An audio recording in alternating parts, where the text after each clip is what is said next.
Okay. Good morning, everyone. So, Good welcome morning, to sir. uh, what happened yesterday. You people did not respond.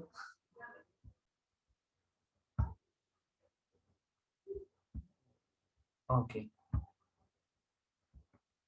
just 1 minute I will take. After that, we'll move for the class.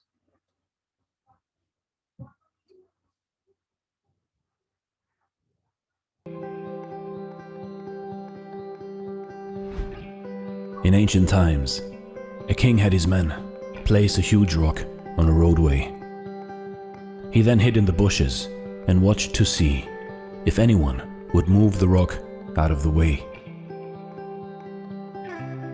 Some of the king's wealthiest merchants and courtiers passed by and simply walked around it. Many blamed the king for not keeping the roads clear, but none of them did anything about getting the stone removed. And so it happened that one day, a peasant came along carrying vegetables. Upon approaching the rock, the peasant laid down his burden and tried to push the rock out of the way. After much pushing and straining, he finally managed. After the peasant went back to pick up his vegetables, he noticed a purse lying in the road where the rock had been. The purse contained many gold coins and a note from the king explaining that the gold was for the person who removed the rock from the road. You see, in life, every obstacle that we come across gives us an opportunity to improve our circumstances. And while the lazy complain, others will create opportunities through their kind hearts, generosity, and willingness to get things done. So see every problem as an opportunity and a chance to become better and to grow. This is Dare to Do Motivation Stories. Okay. Now we'll move on for the class. Hope everyone can see what I am writing. So, in the last class, that means yesterday, we have discussed about material removal rate, how to calculate the MRR of in EDM, and also I have discussed that there are many models. So, one model where we are considering that some sparks are getting generated. So that model we have explained in the previous class. Now, in today's class, I am going to show you uh, or I am going to discuss about EDM machine, okay, and different components or different units of EDM machine. So first and foremost, I am going to show you the EDM machine, okay. So how does it look, and what are the different components? So those things I will be discussing with you. I will first discuss or I'll show you some die sinking EDM. Okay, one die sinking EDM I'll show you, and then one by one we will move forward. So simply, if you search in Google, you will find many EDM machines. So many companies like Mitutoyo, okay, then Electronica, then EcoCut.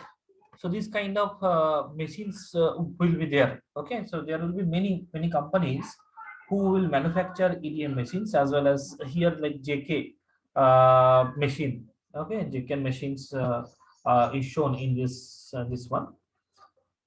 So what you can observe over here is you have the table.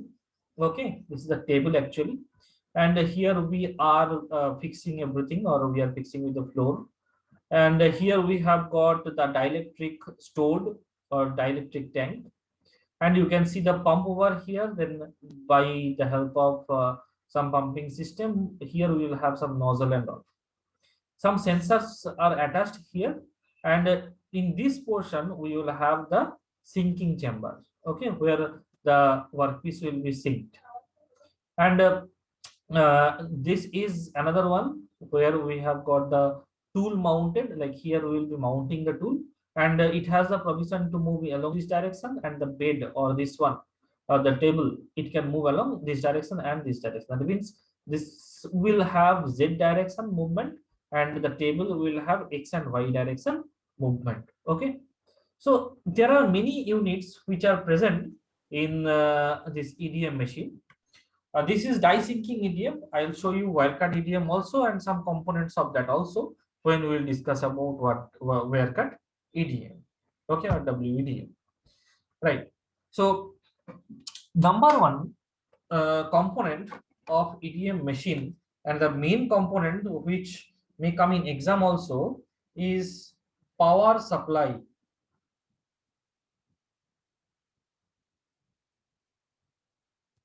Power supply. Okay. So power supply unit, I already discussed that here in EDM we need to have this DC power supply, but in general we'll have AC power source. So somehow we need to convert it AC to DC. So power supply converts AC into pulsed direct current. Pulsed direct current. Okay, and which will be used to produce spark between tool and the workpiece. And we use solid state rectifier.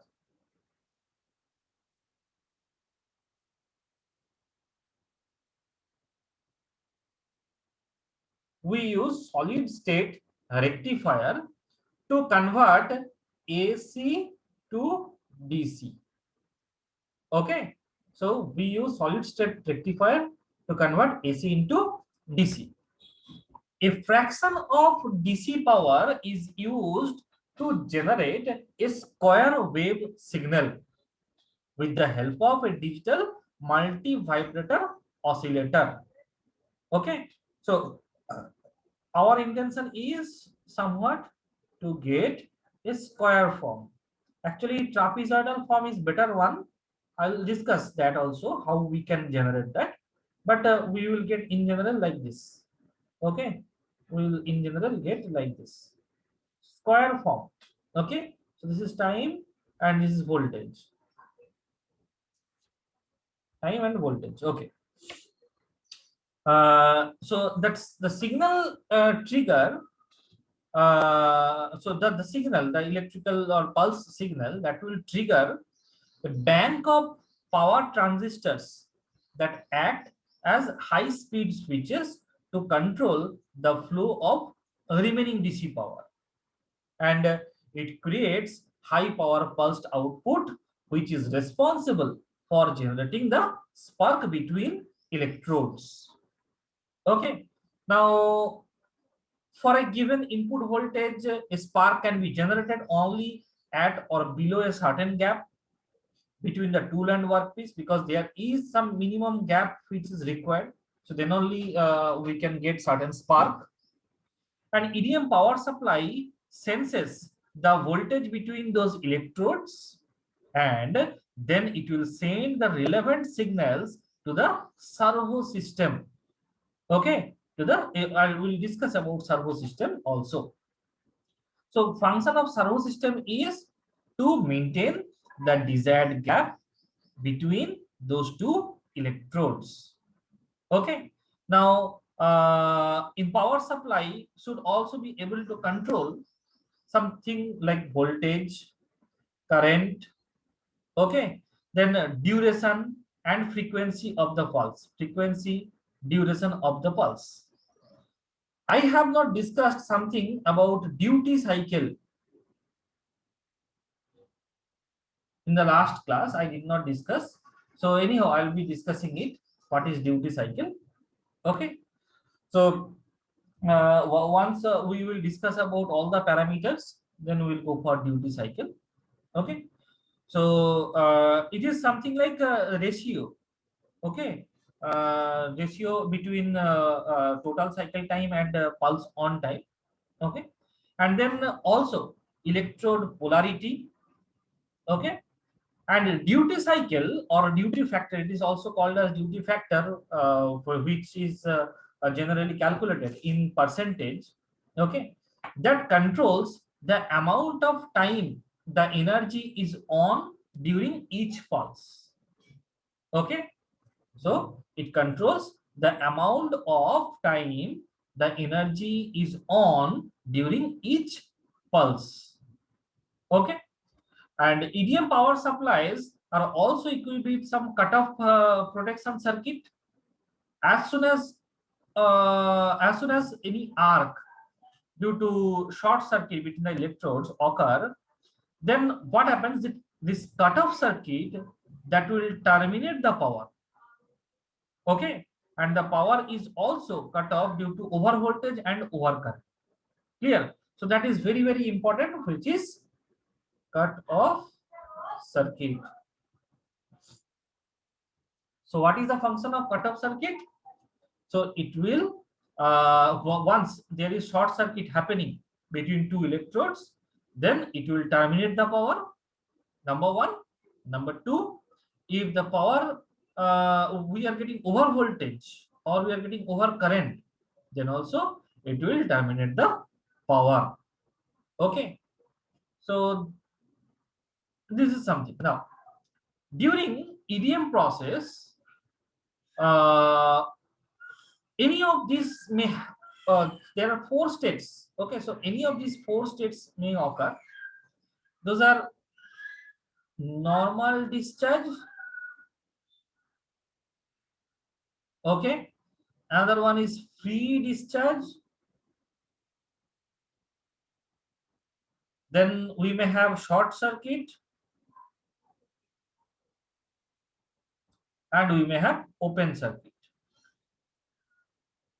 Okay, so during EDM process, so any of these processes may occur. Any of these may occur. Okay, right. Now the pulse detection and discrimination can be treated as pattern recognition. What I said? Pattern recognition. So what I said? The pulse detection and discrimination can be treated as pattern recognition. Okay. Now, EDM pulse discriminator.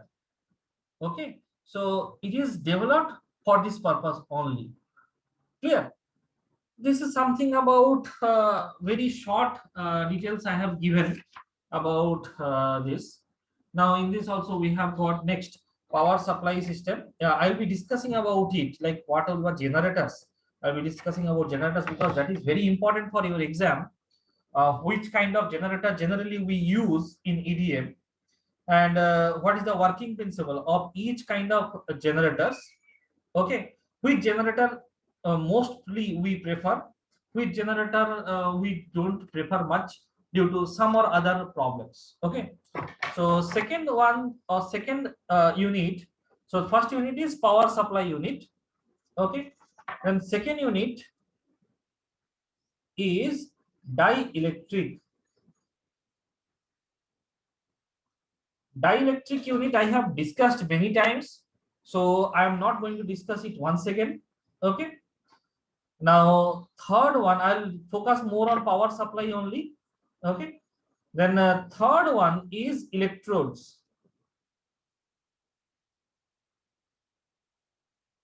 So I have already discussed about electrodes, what materials we use.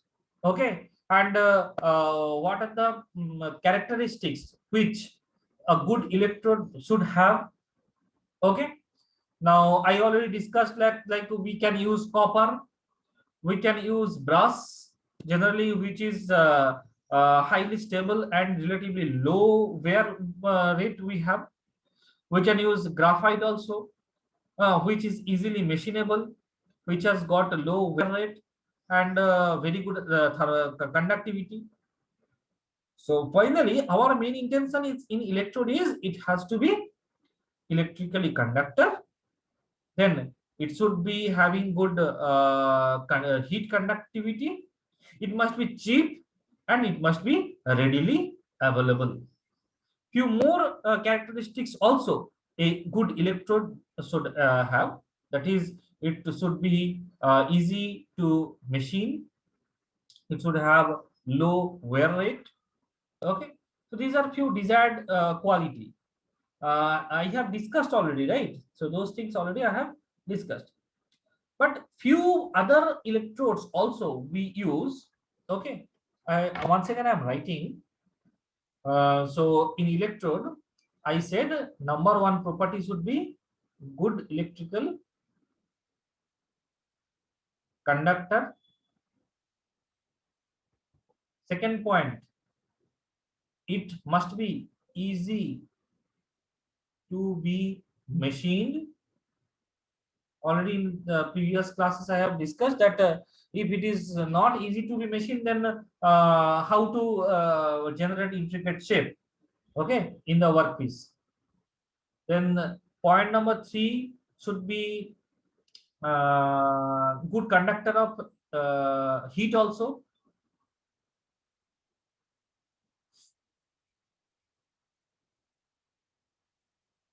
Or thermal conductivity. K, I have discussed. Now it must be cheap. It must be readily available.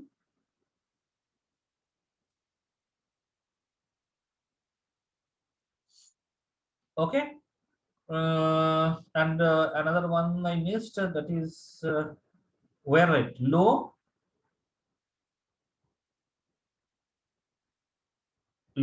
wear rate. Okay, so these should be the properties, or it should be present in a good electrode. Now what are the different electrode materials? In the last class also I have discussed, like graphite. Okay, so why we can choose graphite?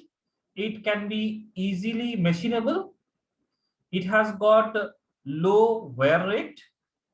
Okay, and also it has got high thermal conductivity. Then we can use copper. We can use copper too. We can use brass. Okay, and copper also I discussed, like okay, it is good, but if we are going to choose oxide free or oxygen free copper, in that case some process we have to do, and that will make this electrode expensive. Okay, but that will be very good. Then I said brass we can use. Why we can use brass?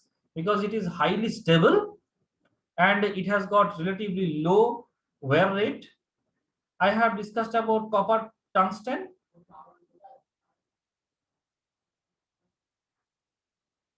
And copper tungsten has got low wear rate, but it is somewhat expensive. And another problem with it is it cannot be easily shaped. We can use cast aluminium also.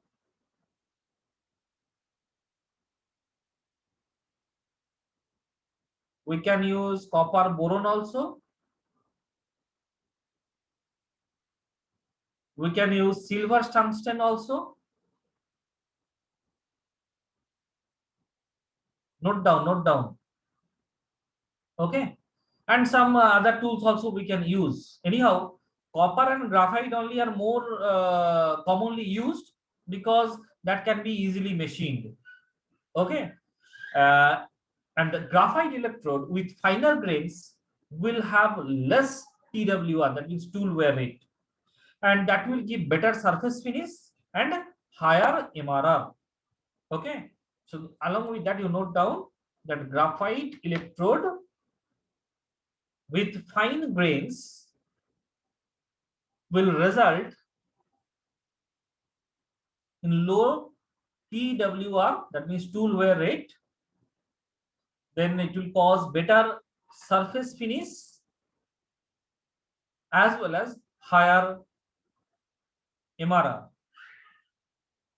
Okay, but something is there, like its brittleness is undesirable characteristic. Okay, because if it becomes brittle, it can break easily, right? So it will be prone to breakage. So because of that, that is somewhat problematic, but it is good. Okay, fine grained graphite electrode, that is good, a good pick as electrode. Okay, now few things we need to remember in electrodes. So what are those few things? That in this die sinking process especially, I last class I said overcut and taper cut. So overcut we cannot we can minimize by taking some other precautions, like I said already, design considerations and all, but we cannot avoid. But taper cut we can avoid by using some insulating coating to the onto the tool. In last class I have discussed. Okay, yeah, one more thing I just want to share with you, that in the drive, Google Drive, where I have placed all unit notes as well as syllabus and some question bank. There I have kept another one Google Doc, and in that doc, daily from last week or last to last week, that means 6th of this month onwards, whenever I have conducted a class, so those class recordings I have kept, those links I have kept. If anyone has missed some topic, or you have any difficulty in understanding, or maybe you could not, you need to go through it once again, so you can refer those videos. Okay, clear? Right. So this is about some information I gave about electrodes. Now, next we will move forward to the servo system. Okay, so power supply is over. Dielectric already many times have discussed. Okay, and electrodes once again I have discussed. Now, next is the fourth one, or the fourth one is servo system.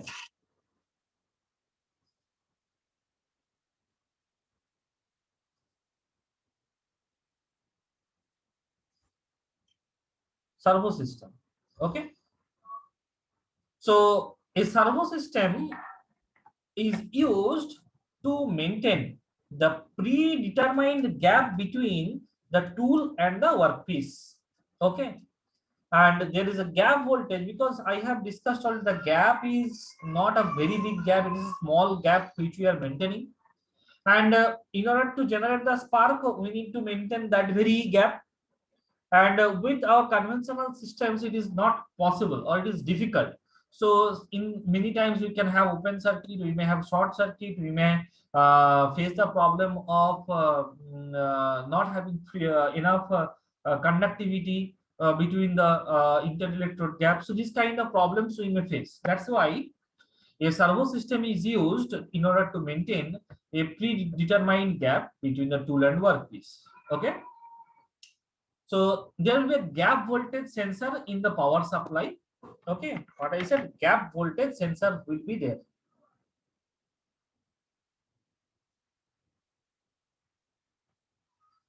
Okay, and that will send signal to the servo system. And whenever this sensor is sensing that the gap between electrodes have been breached by some electrically conductive materials, immediately a signal will be sent to the servo system to reverse its direction. What I said, when or as soon as this sensor is sensing that the gap between those two electrodes, that means tool and workpiece, has been breached by some electrically conductive material, then immediately a signal will be sent to the servo system to reverse its direction. Okay, and the servo system will keep the tool which will reciprocate towards the workpiece until the electric fluid flushes the gap. Clear? sorry, no, not electric, dielectric fluid flushes the gap, and it will clear all the debris or clear all the electrically conductive materials. If the dielectric flushing system is not efficient in cleaning the cutting gap, then what will happen? The machining cycle time will become long. Okay, and once the time to clean the area, okay, or the machining area is less, in that time the machining cycle time will also be less. Clear? And two of the requirements of servo systems are: number one, sensitivities for small movements. Number one, what I said, sensitivity of small movements. So it must be very good sensitive. And another one, it needs enough power to overcome weight of RAM. Okay, then along with RAM we'll have electrode, and also it has to overcome the flushing power, flushing force. Okay, so these are the two requirements of a good servo system. Okay, so these are the requirements.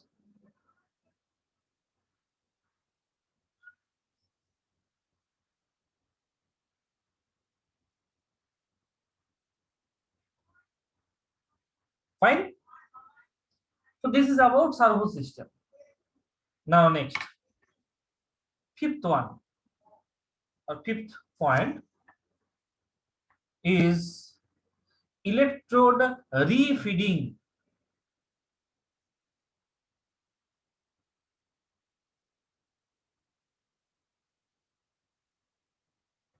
Electrode refeeding. So what happens? The tool wear during this electrode discharge process, that will reduce length of the tool.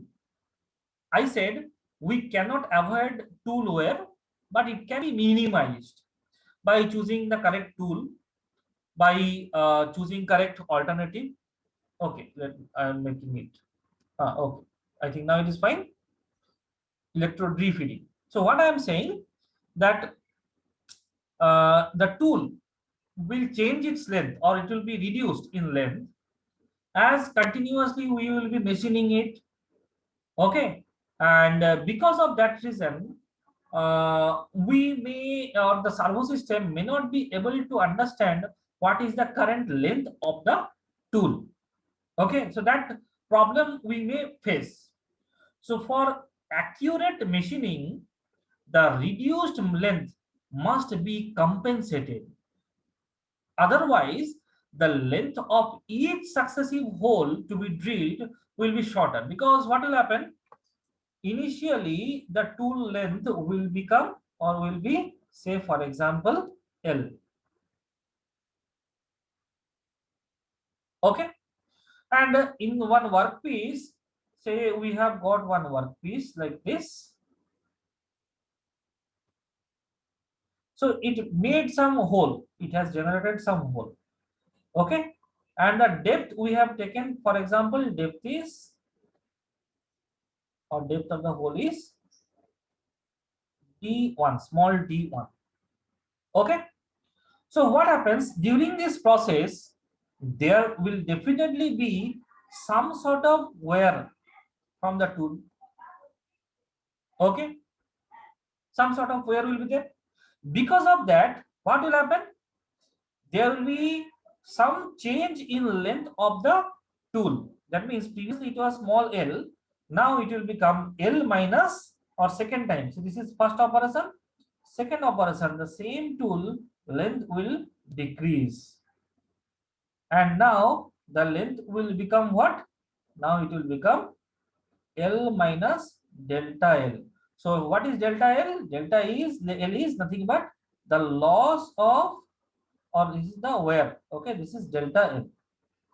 So if you are your servo system, okay, or you have got the spindle over here, okay, or you have got the ram over here, so it will definitely come down by same position, okay. And but the problem is, once you are generating a hole over here, the hole depth will be less. How much? Again, it will be it will become what? It will become d1 minus delta L. It will become d1 minus delta L. Okay. So this problem you will face. Okay. So this problem will occur, right? So it must be compensated. So next time, once again you are going for drilling, again you will find some problem. Again next one you will find problem. But you need to get accurate dimension all the time whenever you are machining. Okay. Now that has to be compensated. So simple way to overcome this problem is to estimate the amount of tool wear, okay, or amount by which the electrode length is getting reduced after each operation or after drilling each hole, okay. Or else you can do one more thing. You can increase the feed rate by the amount, by same amount each time, okay. But the problem is, uh, even a small error will make a big problem. That means a small error will compound into a large error after drilling a large number of holes using same tool, and if you are giving same feed rate all the time. Okay, so this is some problem, or we can overcome this problem by this technique. That means you have to give somewhat extra feed every pass. That means suppose you are going for 50 holes, you are going to machine 50 holes. So first time you have given some feed, second time you have to increase it bit, third time you have to increase a bit. And how you can increase? By estimating the tool wear rate or tool wear. Okay, that is one possibility. Okay, and another one possibility is, or another one method is electrode refeeding, which we are going to discuss. Electrode refeeding.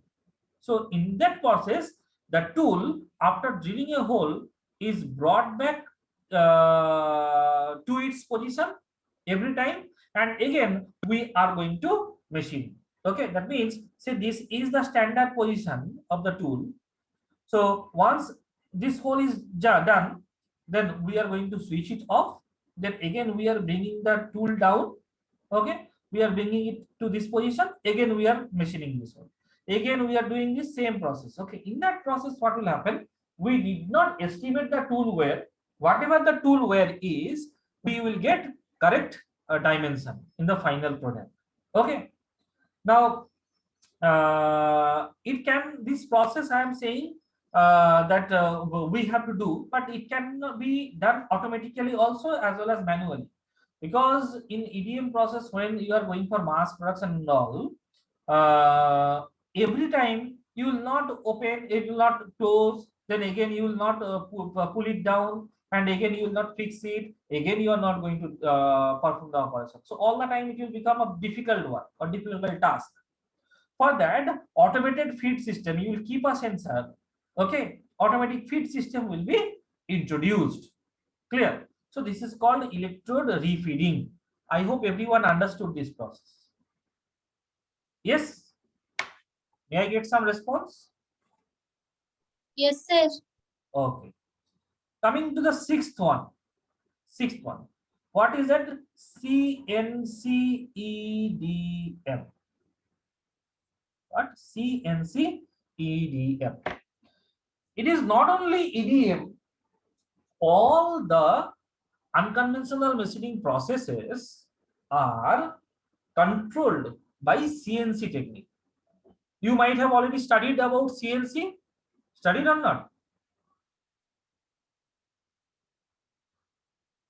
Yeah. Some response? Yes, sir. Okay. So what it does? What is the meaning of CNC control? Can anybody explain?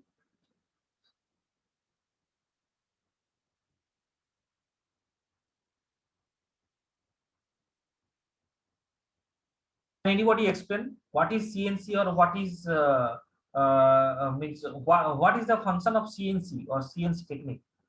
Don't say computerized numerical control. What is the main function?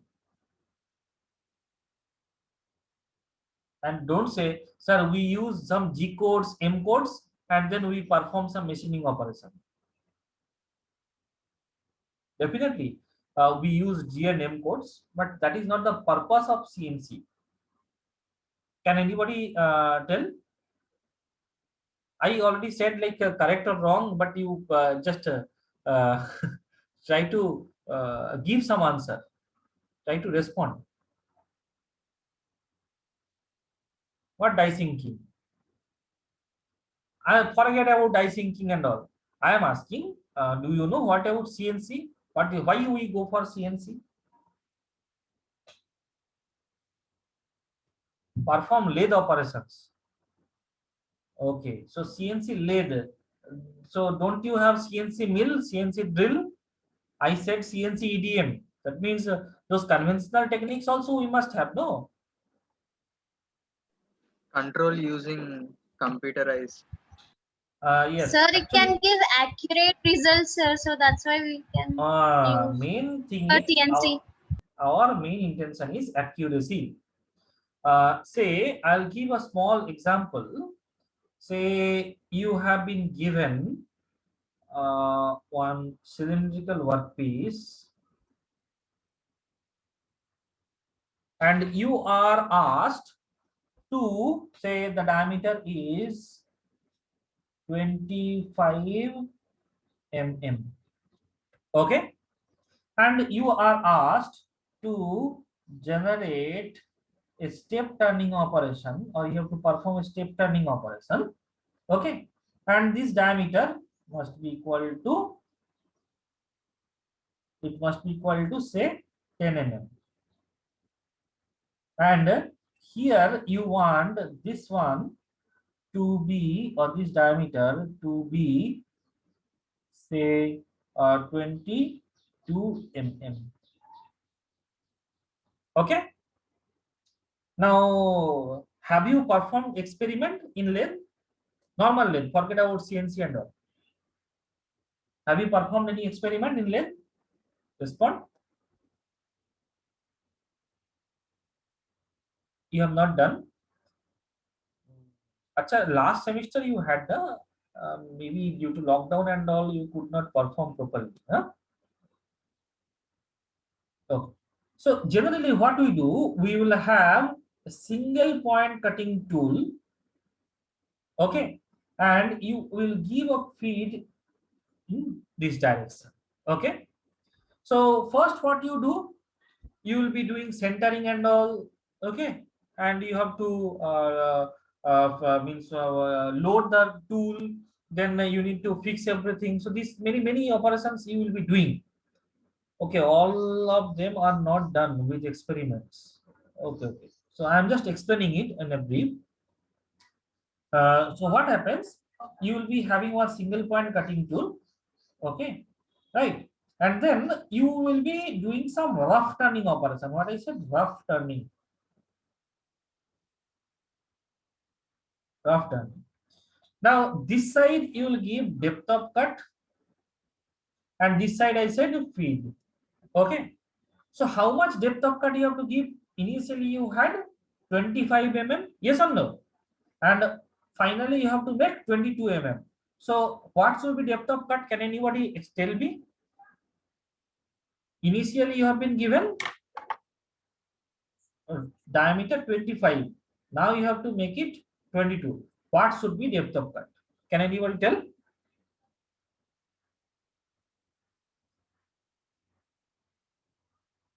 Ja. Please respond. Quick, quick. We are moving out of time. 1.5, sir. Huh? Yes, you are correct. 1.5. Okay.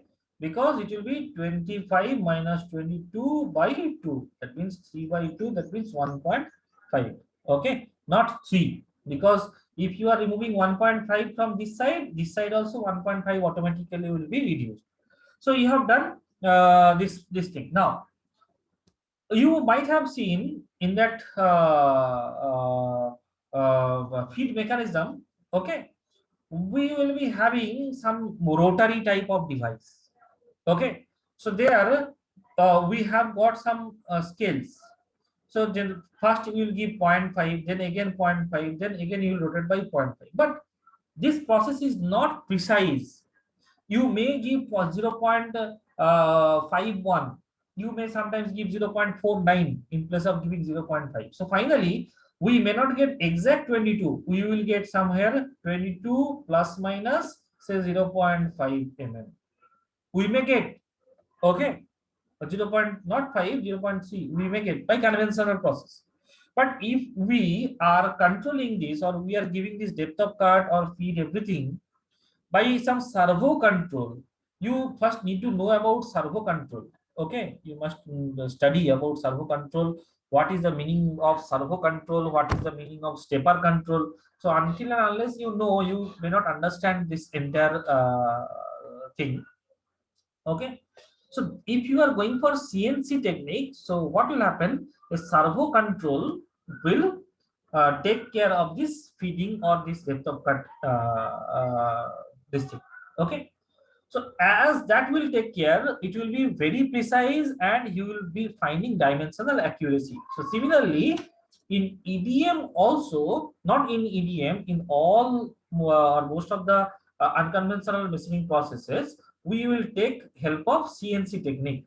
That means we must have precise movement along X direction, Y direction, and Z direction. I have already shown you one EDM machine, and I have told, like, if you are having the bed, so that bed can move along X direction and it can move along Y direction, and the tool which will be connected with the spindle that can move along Z direction. So if we can control these movements with certain speed, that means it is servo system.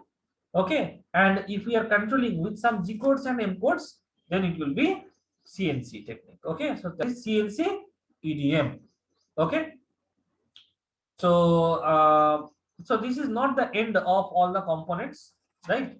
So because of the time limit, today's class I am finishing here only, and in next class I will be focusing on this power supply units, okay, or generators. As I said, there are many types, the 4 types of generators. So their circuit diagram and how it works, then some calculations and all these things we will be discussing in the next class. Now from today's class, if anybody has any difficulty or any doubt, you can ask me.